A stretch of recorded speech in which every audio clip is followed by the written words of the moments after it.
Dito ni Lord, yung PDA yung naging unang step para magbago yung buhay mo.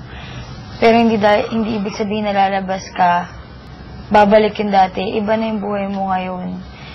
So, napakaraming blessing na binigay sa Lord, kaya wag mong hayaang mawala yung faith mo sa Kanya. Kapit ka lang kasi hindi ka talaga iwanan nun eh. Lagi lang siya nandyan.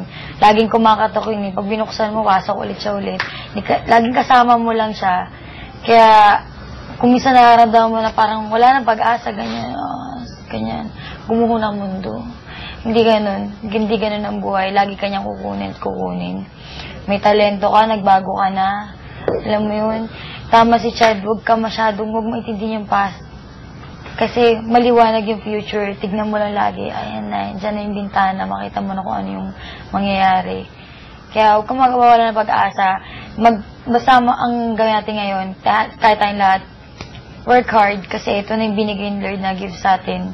So, it depends upon us kung paano natin gagastusin yung binigay niya. Tama ba yun? O basta yun yun. Yun. Kaya yun. Sa akin, huwag mo lang wawala yung faith mo sa Kanya kasi pag nandyan yung faith mo kay Lord, lahat ng bagay mag-work. Tsaka yun, think positive. Tsaka kay Ivan, yan. Ito yung sinabi nila. Peace. Hindi, talagang mahusay ka din. Sobra. Lahat naman tayo deserving mapunta sa top 6. Kaso nga lang, meron talagang dapat mawala. Lahat tayo may karapatan makuha yung grand prize. Lahat tayo, deserving talaga tayong lahat. Nagkataon lang talaga, alam mo kung gaano kalaki yung talento mo sa paggawa ng kanta. Kasi sinabi ko rin sa'yo, pag ikaw, Kuya Ivan, talaga, napagpilihan ka sa nomination, talagang hindi kita pipiliin masave. Kasi alam ko kaya magaling ka. Hindi ko alam na ganito ka painful yung mararamdaman ko talaga na aalis kayo, ganyan. Kasi hindi competition ito. Nabuo nating banding dito sa loob. Iba na, kaya wala. Gusto kong sabihin talagang mahal ko kayo, sincerely, kayong lahat.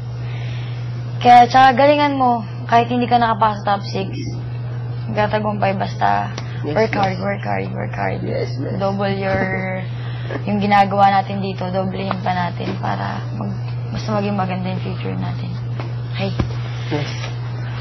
Talaga na ako. Tama. Ayaw ko sa asawa mo ah. Yes.